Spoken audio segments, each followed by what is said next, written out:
السلام علیکم دوستانو، تاسو یو نوی ولاګ کې بیا هم ښه راغلاست وایم. هیله ده چې تاسې ټول به ښه یاست او ژوند به مو هم په خیر سره روان وي. موږ هم الحمدلله ټول ښه یو. په دې ولاګ کې به تاسو سره د تېرې اونۍ پای مصروفیتونه شریک کړم او دا چې یکشنبې په ورځ د مور ورځ وه، نو هغې ورځ بوختیاوې به هم درسره شریکې کوم. دا چې یکشنبې د مور ورځ وه او د هفتې په ورځ موږ میلمانه وو او د یکشنبې په ورځ دلته مغازې ټولې بندې وي، نو ما تیار د جمعې په ورځ خپلې مور ته ډالۍ اخیستې وو.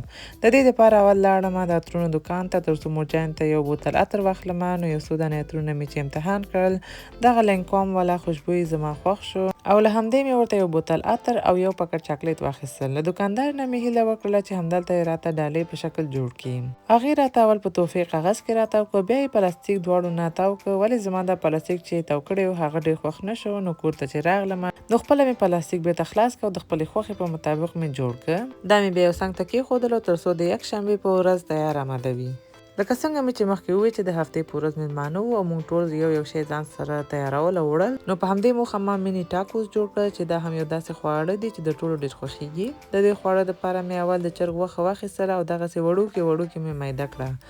ورپسې مې یو کړاهي په منقل کېښودله او 4 غټې قاشغې په اندازه غوړي مې پکې واچول او پرې مې ښودل چې ګرم شي.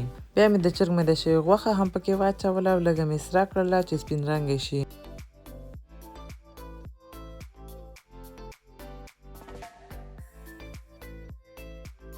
غوښې چې لږ اوبه را پرېښودل او رنګ یې بدل شو، بیا مې پکې 2 غټې قاشغې سرکه، 3 پلې هوږه، 2 وړې قاشغې مالګه، 1 وړه قاشغه تور مرچ، 1 وړه قاشغه زیره، 1 وړه قاشغه سره مرچکو پوډر، 1 وړه قاشغه دانه‌دار سره مرچک او 1 وړه قاشغه وچه دڼیا مې هم پکې واچوله او دا ټول مواد مې غوښې سره ګډ کړه.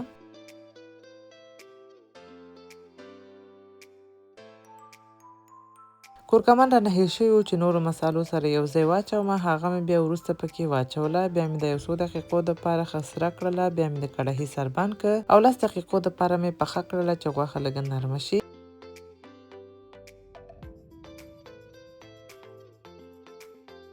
تر هغې مې بیا 2 دانې پیاز دغسې اوږده میده کړل او بیا مې د غوښې په سر واچول.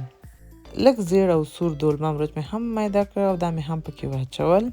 دولمه مرچ هم ضرور نه دی چې 2-3 رنګه پکې واچول شي، کولی شي یو رنګ هم پکې واچوي. ولې ما غوښتل چې لږ رنګارنګ وي، نو ځکه مې 2 رنګه پکې واچول. دا مې هم بیا باقي مواد سره ګډ کړل او دوباره مې د دیګ سر بند کړ او یو 8 دقیقو دپاره مې نور هم پخه کړله. بیا مې پکې لږ جوش شوي جوار هم واچول او دا مې هم ورسره مکس کړه. په آخر کې مې 6 ټوټې دغه پنیر چې ورته چیډر چیز وایي دی نه هم پکې واچوله. البته ضرور نه دی چې فقط همدا پنیر پکې واچول شي، د پیزا پنیر هم پکې اچول کیږي. دیګ مې لږ نور هم وښوراوله تر څو دا پنیر پکې اوبه شي. بیا مې منقل ګل کړ او پرې مې ښودله چې لږ یخ شي.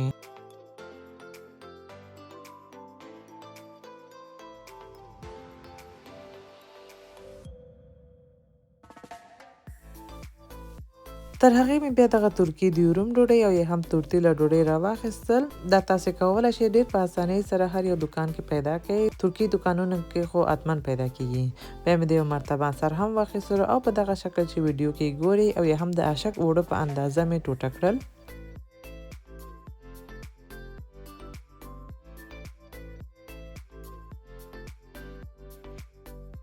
لکه څنګه چې تاسو هم لیدلی شئ، دې نه مې تقریبا 30 یا 40 دانې ټوټه کړلې.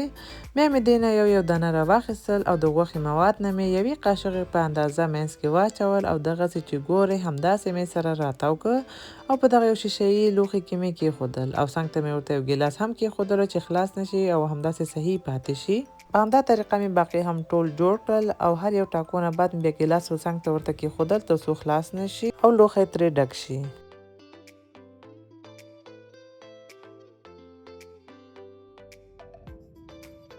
لوښی مې چې ترې ډک بیا مې د موزریلا پنیر نه هر یو ټاکو باندې لږ پنیر واچولو. بیا مې داش کې کېښودلو چې پوخ شي. دا مې تقریبا 15 دقیقو دپاره داش کې پاخه کړ.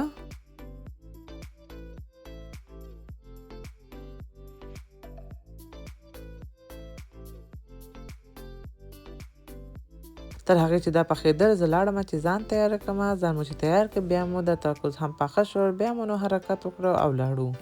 لکه څنګه مې چې تیر بلاګ کې هم ویلي وو چې موږ هر یو د خوږو پر ځای یو خوراک شی ځان سره وړلو پلان نیولی وو، نو همدې دپاره ټولو ځان سره یو نه یو شی راوړي وو، لکه مختلف ډول کبابونه وو، روش و، کوفته وه او داسې نور ډېر شیان.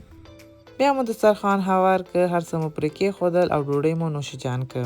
دا چکر چې مونږ لاړو دا رشته کې زما د پلار کاکا لور کېږي، یعنې زما اما، ولې مونږ ته لکه ملګرو غونډې ده، ځکه چې عمر کې هم رانه ډېره مشره نه ده. خوږو کې د ام کسټرډ یو خواږه جوړ کړی وو چې دا هم ډېر خوندور و. شپې تر ناوخته پورې همالته وو، بیا دوباره راغلم کور ته، او کور ته راتلو سره سم مې د مور ورځ دپاره یو وړوکی د توت زمیني چیز کیک جوړ کړ. د دې دپاره مې اول یو څو دانې بسکټ میده کړل، بیا مې پکې 2 قاشقې کوچ هم واچولو تر څو لږ پوست شي او بیا سره ښه ونښلي.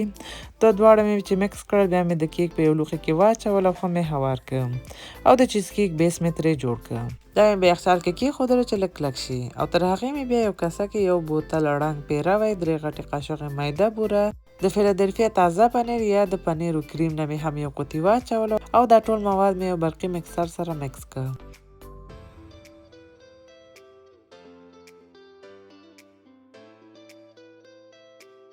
کریم چې کله دغسې کلک شو، بیا مې مکسر بند کړ او دا کریم مې د بسکټو په سر واچولو او دا مې هم هوار کړ.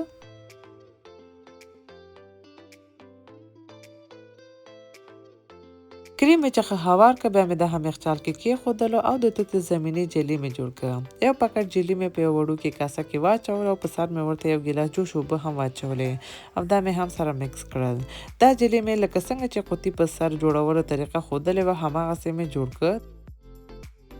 جیلي چې کله جوړ شو، دا مې بیا یو څو دقیقو دپاره یو څنګ ته کېښودلو چې لږ یخ شي، او بیا مې یو څو دانې تازه توت زمیني هم میده کړل.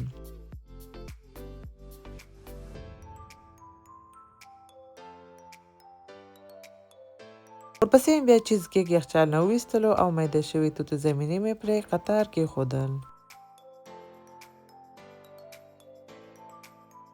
ورپسې نو جیلي هم لږ یخ شوي وو، دا مې هم د تازه توت زمیني په سر واچوله. دا یې بیا په ډېر احتیاط سره یخچال کې کېښودله چې دا جیلي یخه او کلکه شي. په بله ورځ یعنې یکشنبې په ورځ چې له خوبه راپاڅېدمه، نو اول مې سهار چای اماده کړ او دا چې ما شروع کړی چې لورکۍ ته مې دیګ کول هم وښیمه، نو په دې ورځ مې ورباندې پراټې جوړې او پخې کړلې چې اوړی ما خپله غږلي وو، ولې جوړول او پخول یې دې وکړل چې اول وار دپاره یې ډېر ښه جوړ کړي وو، چې دې دپاره ما او پلار ډېر تشویق هم کړله. تاسې هم لیدلی شئ چې دغسې پراټې جوړې کړې وې. بیا نو چیز کیک مې چې یو شپه مخکې تیار جوړ کړی و، هغه مې هم یخچال نه وویستلو. اول مې چاقو سره څنګونو نه دغسې لوښي نه جدا کړ او دا خوندور چیز کیک مې دغسې جوړ شوی و. ورپسې نو د مور ورځ په مناسبت ماشومانو مې راته مکتب او وړکتون کې یو شی نه یو شی جوړ کړی و، هغې راته راکړه. مشر لورکۍ مې راته په خپلو لاسونو دومره ښایسته کارت جوړ کړی و چې ماته ډېرو ډالیو نه غوره او ارزښتناکه دی. او ژوند ملګري مې هم راته یو دستبند اخیستی و چې ډېر ښایسته او نازک و، بیا راته دا لاس کې هم واچولو. بعد له دې چې ما ته خپلې ډالۍ ورسېدلې، نو بیا ما خپله کوم ډالۍ چې مورجانې ته تیاره کړې وه سره د کیک مې واخیستلو او لاړو مورجانې کره مې. هغې ته ما مخکې نه وویلې چې درځمه، ځکه چې ما غوښتله هغه سرپرایز کړمه او په همدې وړوکې ډالۍ باندې ډېره خوشحاله شوه. دا چې زه خپله هم مور یم او پوهېږم چې میندې په همدې وړو شیانو ډېر خوشحالېږي، او ما ته هم چې ماشومان مې کله یو کارډ خپله جوړ کړي او یا هم کله یو وړوکی ګل هم راوړي، نو ډېره خوشحالېږم. بعد له دې چې مونږ لاړو، بیا هغوی زر ډوډۍ هم تیار کړله، وریجې پخې کړلې، سره د کباب او غوښې او سبزیجاتو قورمه هم جوړه کړله. بیا سره کېناستو، ډوډۍ مو نوشیجان کړه. دوستانو تاسو هم په کومنټ کې راته ولیکئ چې تاسو مور ورځ څنګه تېره کړله، څه ډالۍ مو ترلاسه کړله او تاسې خپل میندو ته څه خاص وکړل. ډوډۍ نه بعد مو بیا کیک مات کړ او لږ مو نوشیجان کړ.